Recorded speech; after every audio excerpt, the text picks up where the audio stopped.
Hello दोस्तों, नमस्कार। दिन भर की बड़ी खबर बिना देरी के बताएंगे, जहां सबसे पहले बताएंगे ब्रह्मोस से लैस होगी भारतीय नौसेना की प्रोजेक्ट 75I पनडुब्बी। जी हां, अब चीन पाकिस्तान की बिल्कुल भी खैर नहीं। तो वहीं बताएंगे राफेल का ठिकाना बनेगा अपना भारत, इस राज्य में प्लांट लगाने जा रहा है डसॉल्ट एविएशन। फ्रांस ने दे दी इसकी मंजूरी। बताएंगे किस राज्य में प्लांट लगने जा रहा है। तो वहीं आपको बताएंगे बारामूला में दहशतगर्दों की बहुत बड़ी हुई नाकाम, घुसपैठ की कोशिश में लश्कर का आतंकी हुआ गिरफ्तार। तो वहीं हाथरस हादसे को लेकर एक्शन मोड में गृह मंत्रालय अमित शाह जी ने दे दिया बहुत बड़े एक्शन का आदेश। दोस्तों बताएंगे वो क्या एक्शन लिया है अमित शाह जी ने, एक से एक बड़ी खबर बताएंगे। बस आप वीडियो के अंत तक बने रहेगा। और खबरों में आगे बढ़ने से पहले लगातार अपने भारत देश का विकास चाहते हैं तो इस वीडियो को लाइक करके, चैनल को सब्सक्राइब करके, बेल आइकन दबा के कमेंट में जय हिंद अवश्य कह दीजिएगा। तो बात करें पहली बड़ी खबर की, जहां ब्रह्मोस से लैस होगी भारतीय नौसेना की प्रोजेक्ट 75I पनडुब्बी। चीन पाकिस्तान की अब बिल्कुल भी खैर नहीं। बता दे भारत और रशिया के जॉइंट वेंचर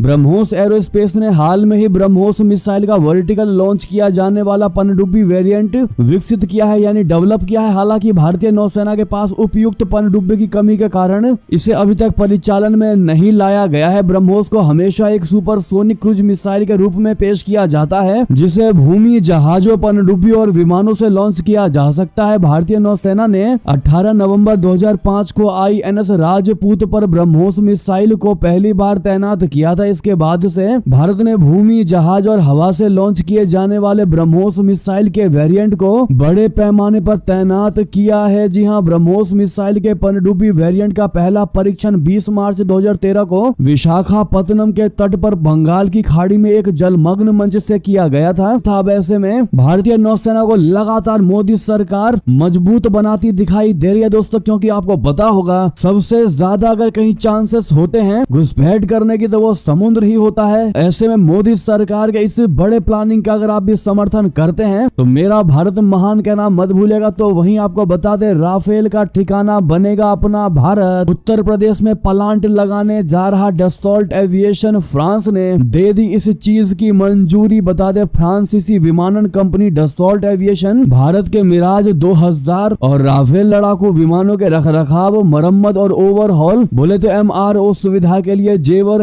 अंतर्राष्ट्रीय हवाई अड्डे के पास भूमि अधिग्रहण करने की प्रक्रिया में है। जी हां, इस मामले से परिचित दो लोगों के अनुसार इससे देश में राफेल लड़ाकू विमानों के नवीनतम संस्करणों के स्थानीय निर्माण के लिए एक प्लेटफॉर्म तैयार होगा, ताकि भारतीय वायुसेना की लंबे समय से लंबित लगभग 100 ट्विन इंजन मल्टी रोल लड़ाकू विमानों की आवश्यकता पूरा किया जा सके। इसके लिए फ्रांसीसी सरकार से आवश्यक मंजूरी मिल चुकी है। जी हां, हिंदुस्तान टाइम्स की रिपोर्ट के अनुसार फ्रांस में जारी राजनीतिक उथल पुथल के बावजूद इमैनुअल मैक्रोन सरकार और डसॉल्ट ने भारतीय वायुसेना की मांग को पूरा करने के लिए स्थानीय रूप से सोर्स किए गए घटकों के साथ मेक इन इंडिया को बढ़ावा देने का ऐलान किया है। दोस्तों ऐसे में आपको बड़ी खबर बता दें, बारामूला में दहशतगर्दों की बहुत बड़ी साजिश नाकाम, घुसपैठ की कोशिश में लश्कर का आतंकी हुआ गिरफ्तार। बता दें अभी की बड़ी खबर, कश्मीर में सुरक्षा बलों ने आतंकवादियों की बड़ी साजिश को नाकाम किया है। सुरक्षा बलों ने लश्कर तैयबा और इससे जुड़े संगठन द रेजिस्टेंट फ्रंट के आतंकियों के एक सहयोग को जम्मू कश्मीर के बारामूला जिले से गिरफ्तार किया है। उसके पास से बड़ी मात्रा में हथगोले और विस्फोटक सामग्री बरामद हुई है। पुलिस ने बताया कि पकड़ा गया आतंकियों का सहयोगी बारामूला शहर में आतंकवादी हमले का अंजाम देने की साजिश रच रहा था। जी हाँ, कश्मीर पुलिस जोन के प्रवक्ता ने बताया है कि उसके पास से एक पिस्तौल, एक मैगजीन, 3 हथगोले बरामद किए गए हैं। आरोपी व्यक्ति की पहचान डेंजरपोरा सीरी के शाकिर अहमद लोन के रूप में हुई है। पुलिस प्रवक्ता ने कहा कि बारामूला में पुलिस ने सुरक्षा बलों के साथ मिलकर प्रतिबंधित आतंकी संगठन लश्कर TRPF से जुड़े आतंकियों के एक सहयोगी को गिरफ्तार किया और उसके कब्जे से आपत्तिजनक सामग्री, हथियार और गोला बारूद बरामद किया है। तो वहीं बता दें यूनाइटेड नेशन में कश्मीर अल्पसंख्यक चिल्ला रहा था पाकिस्तान, भारत ने जमकर लगा दी उसकी क्लास। बता दे भारत ने संयुक्त राष्ट्र के मंच पर पाकिस्तान को कड़ी फटकार लगाई है। दरअसल पाकिस्तान जब से संयुक्त राष्ट्र सुरक्षा परिषद का अस्थायी यानी कि टेम्परेरी सदस्य चुना गया है, भारत को लेकर उसकी बयानबाजियां बढ़ती ही जा रही है। ऐसे में वो हर एक मंच का इस्तेमाल भारत के खिलाफ जहर उगलने के लिए कर रहा है। ऐसे में भारत ने पाकिस्तान को करारा जवाब देते हुए उसकी बोलती बंद कर दी है। पाकिस्तान ने संयुक्त राष्ट्र की एक बैठक के दौरान भारत में अल्पसंख्यकों के के अधिकारों का मुद्दा उठाया था, जिसने उसने कश्मीर में मुसलमानों पर अत्याचार का आरोप भी लगाया। इसके बाद भारत ने उसी मंच पर पाकिस्तान को करारा जवाब देकर उसकी बोलती बंद कर दी। दोस्तों, भारत की लीगल एडवाइजर काजल भट्ट ने करारा जवाब देते हुए पाकिस्तान को जमकर खरी खोटी सुनाई। उन्होंने संयुक्त राष्ट्र में पाकिस्तान की कड़ी आलोचना करते हुए कहा कि ये अल्पसंख्यकों के अधिकारों का लगातार उल्लंघन करने वाला देश है। काजल ने पाकिस्तान को आतंकवाद का केंद्र भी बताया। उन्होंने पूर्वी पाकिस्तान में नरसंहार के पाकिस्तान के शर्मनाक इतिहास की ओर इशारा किया, जिसके लिए उसने कभी माफी नहीं मांगी। तो वहीं बता दें, नेपाल में प्रचंड सरकार की विदाई तय। ओली ने नेपाली कांग्रेस के साथ किया समझौता, बनेंगे प्रधानमंत्री। जी हां, नेपाल में नाटकीय घटनाक्रम के तहत दो सबसे बड़े दलों नेपाली कांग्रेस और सीपीएन UMLN ने प्रधानमंत्री पुष्प कमल दहल प्रचंड को सत्ता से बेदखल करने के लिए एक नई राष्ट्रीय सर्वसम्मति की सरकार बनाने के वास्ते सोमवार आधी रात को एक समझौता किया। तो वहीं नई गठबंधन सरकार बनाने के लिए सहमति बनने के बीच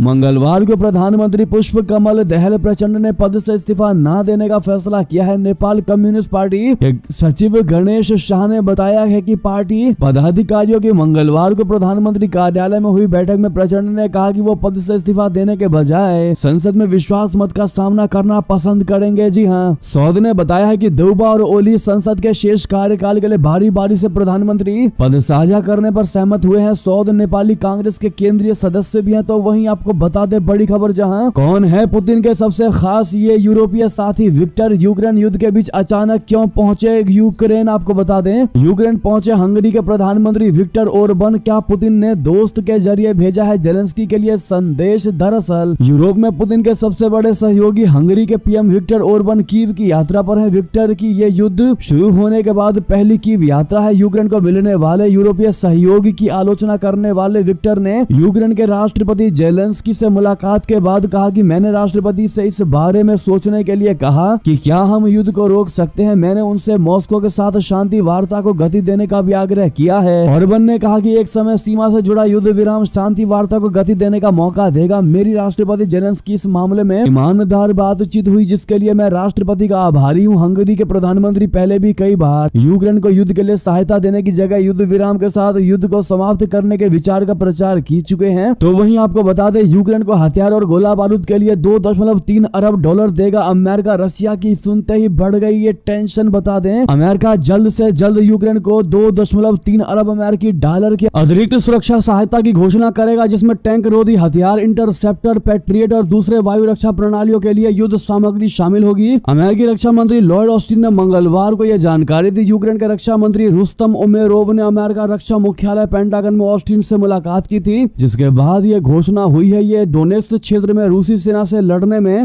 मदद के लिए कीव की अपील पर मजबूत प्रतिक्रिया है। जी हां, तो वहीं बता दें, राष्ट्रपति पुतिन और पीएम मोदी के बीच काफी भरोसा। क्रेमलिन ने कहा सभी विषयों पर चर्चा होगी। जी हां, रशिया के राष्ट्रपति व्लादिमीर पुतिन और प्रधानमंत्री नरेंद्र मोदी के बीच संबंधों की अत्यंत भरोसेमंद प्रकृति को देखते हुए दोनों नेताओं के बीच यहां होने वाली मुलाकात में कोई भी विषय उनके लिए अछूता नहीं होगा। क्रेमलिन के प्रवक्ता दिमित्री पेस्कोव ने मंगलवार को यह जानकारी दी। पेस्कोव ने कहा कि प्रधानमंत्री नरेंद्र मोदी की मॉस्को यात्रा की तारीखों की घोषणा के बाद में की जाएगी, लेकिन इसकी तैयारियां पहले ही अंतिम चरण में हैं। रूस की सरकारी समाचार एजेंसी TASS ने पेस्कोव के हवाले से बताया है कि पुतिन और मोदी अपनी बैठक के दौरान क्षेत्रीय और वैश्विक सुरक्षा, व्यापार तथा एजेंडे के अन्य सभी विषयों पर चर्चा करेंगे। दोस्तों, तो वहीं आपको बता दें, तालिबान को धमकाने वाले पाकिस्तान की निकली हेकड़ी अब दोहा में शांति के लिए गिड़गिड़ा रहा। जी हां, अफगानिस्तान पर काबिज तालिबान को धमकाने वाले पाकिस्तान की हेकड़ी निकल गई है। पाकिस्तानी हुकूमत अब तालिबान को मनाने में जुट गई है। इसके लिए पाकिस्तान ने दोहा में अफगानिस्तान की अंतरिम सरकार के साथ एक बार फिर औपचारिक संपर्क स्थापित किया है। संयुक्त राष्ट्र प्रायोजित अफगान सम्मेलन में भाग लेने वाले अफगान प्रतिनिधिमंडल ने पहले दिन भारतीय प्रतिनिधिमंडल के साथ प्रारंभिक चर्चा के बाद पाकिस्तानी प्रतिनिधिमंडल से मुलाकात की। इस नए उस संपर्क का उद्देश्य क्षेत्रीय स्थिरता और सहयोग पर चर्चा करना है। जी हां, यह बैठक कतर में पाकिस्तानी राजदूत के आवास पर हुई। अपने भाषण में पाकिस्तानी राजदूत ने पाकिस्तान और अफगानिस्तान के बीच समानताओं पर प्रकाश डाला और इस बात पर जोर दिया कि दोनों पक्षों में शांति की इच्छा प्रबल है। सूत्रों ने बताया कि पाकिस्तानी और अफगान प्रतिनिधिमंडलों के बीच बैठक सकारात्मक रही। तो वही दोस्तों आपको बता दे, जहां प्लान ने फिलीपीन के पास तैनात किया दूसरा बड़ा विमान वाहक पोत, क्या तीसरा फ्रंट खोलने की तैयारी में है चीन। बता दें, चीन, ताइवान और चीन भारत के बीच सैन्य तनाव पहले से ही जारी है। वहीं अब अपनी ताकत के मद में चूर दूर हो चुका चाइना अब तीसरा फ्रंट भी खोलने पर आमादा लग रहा है। पूरे दक्षिण चीन सागर को हड़पने की मंशा पालने वाला चाइना अब फिलीपींस की बाह मरोड़ने की तैयारी में है। उसने फिलीपीन को सबक सिखाने के लिए अपने दूसरे विमान वाहक पोत शेनडोंग को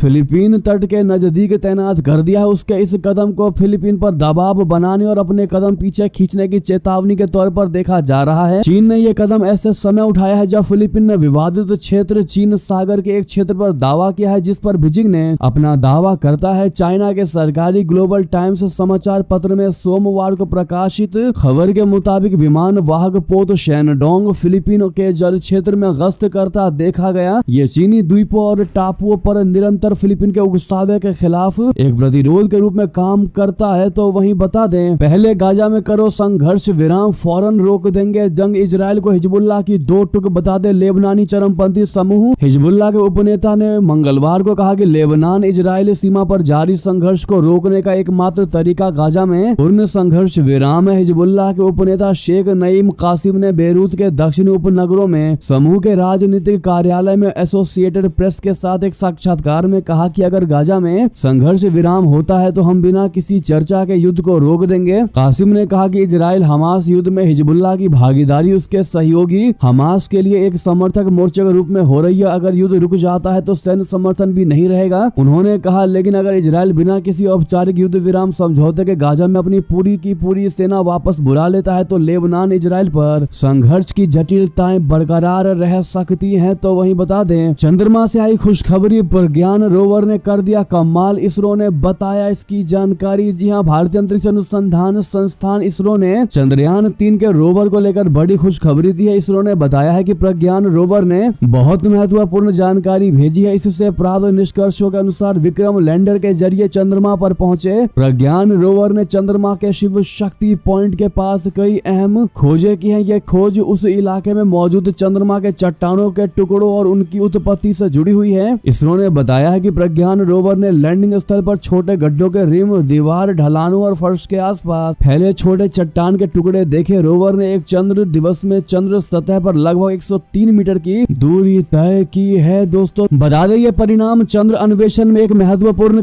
कदम साबित हो सकते हैं, क्योंकि वे पिछले अध्ययनों का समर्थन करते हैं जो चंद्र रेगोलिथ के अंदरूनी हिस्से में चट्टान के टुकड़ों के धीरे धीरे मोटे होने का सुझाव देते हैं। साथियों आपको बता दें एक और खबर, जहां बोइंग स्टार लाइनर ने दिलाई कल्पना चावला के हादसे की याद। अंतरिक्ष में सुनीता विलियम्स के लिए कितना है यह खतरा, आपको बता दें, नासा की अंतरिक्ष यात्री सुनीता विलियम्स और बैरी बिलमोर जब बीते महीने की शुरुआत में बोइंग के स्टार लाइनर में बैठकर अंतरिक्ष में गए थे तो तय योजना के मुताबिक उन्हें एक सप्ताह के बाद धरती पर वापसी करनी थी। आज करीब एक महीने होने को आ चुके हैं, लेकिन दोनों की वापसी के बारे में नासा के पास कोई स्पष्ट जानकारी, कोई स्पष्ट तारीख नहीं है। बोइंग के स्पेसशिप में खराबी के बाद 3 बार उनकी फ्लाइट टाली जा चुकी है। नासा और बोइंग ने अपने बयान में कहा है कि इंजीनियर स्पेसशिप में खराबी को ठीक करने में लगे हुए हैं। इसके चलते विलियम्स और विलमोर अंतरराष्ट्रीय स्पेस स्टेशन में फंसे हुए हैं। इस परिदृश्य में एक बार फिर नासा के स्पेसशिप कोलंबिया के साथ हुए 2003 में हुए हादसे की याद दिला दी, जिसमें भारतीय मूल की कल्पना चावला समेत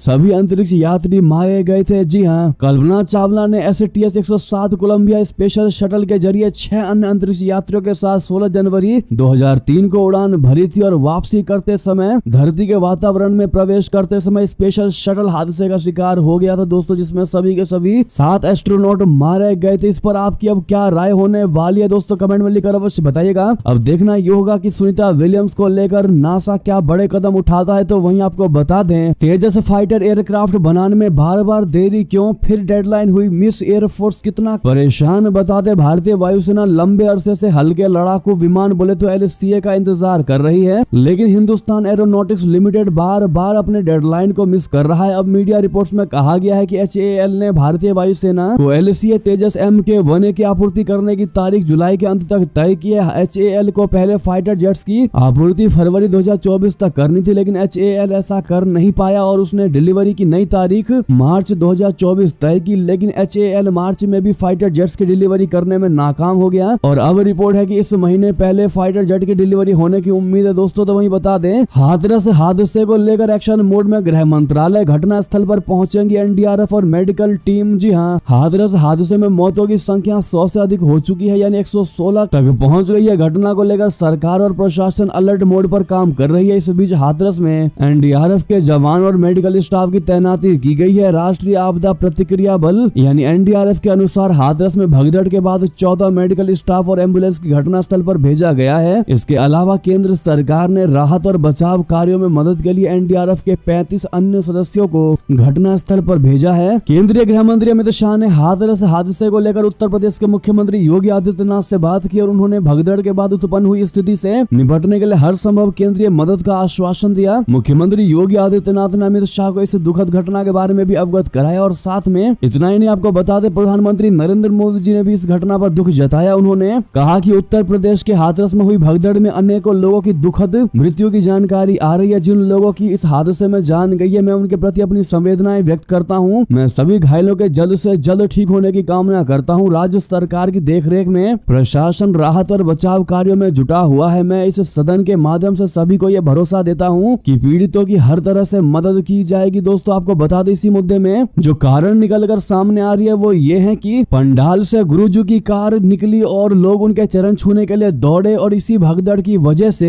एक ऊपर एक लोग चढ़ते चले गए, जिसमें इतने लोगों की मौत की खबर आ रही है। दोस्तों इस पर आपकी क्या निजी और पर्सनल राय होगी कमेंट में बताना मत भूलिएगा। तो वहीं आपको बता दें, प्रधानमंत्री मोदी जी ने अब दिया राहुल गांधी के हिंदू बयान पर करारा जवाब। कहा हिंदुओं को सोचना होगा ये अपमान संयोग है या परयोग। जी हां, प्रधानमंत्री नरेंद्र मोदी जी ने 2 जुलाई को लोकसभा में बोलते हुए विपक्ष के नेता राहुल गांधी के हिंदुओं को हिंसक कहने वाले बयान पर पलटवार किया है। पीएम नरेंद्र मोदी ने कहा है कि कल जो हुआ देश के कोटि कोटि देशवासी सदियों तक माफ नहीं करेंगे। पीएम मोदी ने कहा कि 131 साल पहले स्वामी विवेकानंद जी ने शिकागो में कहा था कि मुझे गर्व है कि मैं उस धर्म से आता हूं जिसने पूरी दुनिया को सहिष्णुता और वैश्विक स्वीकृति सिखाई है। विवेकानंद जी ने शिकागो में हिंदू धर्म के लिए दुनिया के दिग्गजों के सामने कहा था, हिंदू के कारण ही भारत की विविधता पनपी है और पनप भी रही है। पीएम मोदी ने कहा कि सबसे गंभीर बात यह है कि आज हिंदुओं पर झूठा आरोप लगाने की साजिशें हो रही हैं, गंभीर षड्यंत्र हो रहा है। ये कहा गया हिंदू हिंसक होते हैं, ये है आपका संस्कार, आपका चरित्र, आपकी सोच, आपकी नफरत। देश के हिंदुओं के साथ ये कारनामे, ये देश शताब्दियों तक इसको भूलने वाला नहीं। जी हाँ, मोदी जी ने कहा ये देश सदियों से शक्ति का उपासक रहा है। ये बंगाल माँ दुर्गा की, माँ काली की पूजा करता है। आप उस शक्ति के विनाश की बात करते हो। ये वो लोग हैं जिन्होंने हिंदू आतंकवाद ये शब्द गढ़ने की कोशिश की थी। इनके साथ ही हिंदू धर्म की तुलना डेंगू मलेरिया ऐसे शब्दों से करते हैं। ये देश कभी माफ नहीं करेगा। तो वहीं बता दें, इतना ही नहीं, आरक्षण के खिलाफ था राजीव गांधी का सबसे लंबा भाषण। पीएम मोदी ने कांग्रेस को दिखाया ये भी कहते हुए आईना। दरअसल पीएम मोदी ने आरक्षण के मुद्दे पर कांग्रेस को आईना दिखाया। अपने तीखे हमले में पीएम मोदी ने कांग्रेस को याद दिलाते हुए कहा कि पूर्व प्रधानमंत्री राजीव गांधी जब विपक्ष में थे तब उनका सबसे लंबा भाषण आरक्षण के खिलाफ था। आज भी संसद के रिकॉर्ड में ये उपलब्ध है। जी हाँ, तो वहीं आपको बता दें, राज्यपाल ने ममता सरकार को चौपड़ा की घटना पर घेरा। कहा पश्चिम बंगाल में कानून व्यवस्था एमबी कॉकटेल की वजह से बिगड़ा। जी हाँ, पश्चिम बंगाल में कानून व्यवस्था को लेकर राज्यपाल सीवी आनंद बोस ने ममता बनर्जी सरकार के खिलाफ मोर्चा खोल दिया है। राज्यपाल सीवी आनंद बोस ने कहा कि राज्य में कानून व्यवस्था की स्थिति को एमबी कॉकटेल बिगाड़ रहा है। राज्यपाल ने कहा कि वो विवाहेतर संबंध के चलते सार्वजनिक रूप से कोड़े मारे जाने की शिकार महिला से मिलने जा रहे थे, लेकिन पुलिस ने बताया कि महिला किसी से मिलना नहीं चाहती, इसीलिए उनकी भावनाओं का सम्मान करते हुए उनसे मिलने जाने का प्रोग्राम कैंसिल कर दिया। तो वहीं बता दें कि ममता बनर्जी के खिलाफ राज्यपाल का मानहानि केस बुधवार को है उनकी सुनवाई, यानी आज पश्चिम बंगाल के राज्यपाल सीवी आनंद बोस ने राज्य की मुख्यमंत्री ममता बनर्जी के खिलाफ कोर्ट में मानहानि का केस दर्ज कराया है। सीएम ममता बनर्जी के खिलाफ दायर मानहानि के केस पर बुधवार को कलकत्ता हाईकोर्ट में सुनवाई होनी है। आज कलकत्ता हाईकोर्ट की वेबसाइट के अनुसार बोस द्वारा बनर्जी के खिलाफ दायर मानहानि के केस पर बुधवार को न्यायमूर्ति कृष्ण राव की पीठ के समक्ष सुनवाई की जानी है। तो वहीं बता दें, दिल्ली के जेल में बंद बारामूला सांसद रशीद को मिली शपथ लेने के लिए पैरोल। अदालत ने शर्तें भी लगाई। जी हां, राष्ट्रीय राजधानी दिल्ली की एक अदालत ने मंगलवार को कश्मीरी नेता शेख अब्दुल रशीद को 5 जुलाई को लोकसभा सदस्य के रूप में शपथ लेने के लिए 2 घंटे की पैरोल प्रदान करने की अनुमति दे दी है। इस दौरान उनके साथ पुलिसकर्मी भी मौजूद रहेंगे। रशीद, जो कि इंजीनियर रशीद के नाम से भी जाने जाते हैं, वो हाल ही में हुए लोकसभा चुनाव में नेशनल कॉन्फ्रेंस के नेता उमर अब्दुल्ला को हराकर बारामूला सीट से निर्दलीय उम्मीदवार के तौर पर चुने गए थे। खास बात यह है कि उन्होंने जेल में रहते हुए ये चुनाव जीता था। उन्हें 2017 में जम्मू कश्मीर में आतंकवाद की फंडिंग के मामले में गिरफ्तार किया गया था। जी हाँ दोस्तों, इसी बीच ये थे भी की सारी बड़ी खबरें। आपको हमारी खबर कैसी लगी? आशा करता हूँ बहुत अच्छी लगी होगी, थोड़ी भी अच्छी लगी तो वीडियो को शेयर करना मत भूलेगा व्हाट्सएप, फेसबुक, ट्विटर पर। और अभी इस वीडियो को लाइक करके चैनल को सब्सक्राइब करके बेल आइकन दबा के कमेंट में जय हिंद कहना मत भूलिएगा। मिलता है अगली बड़ी खबर में, आप सभी का बहुत बहुत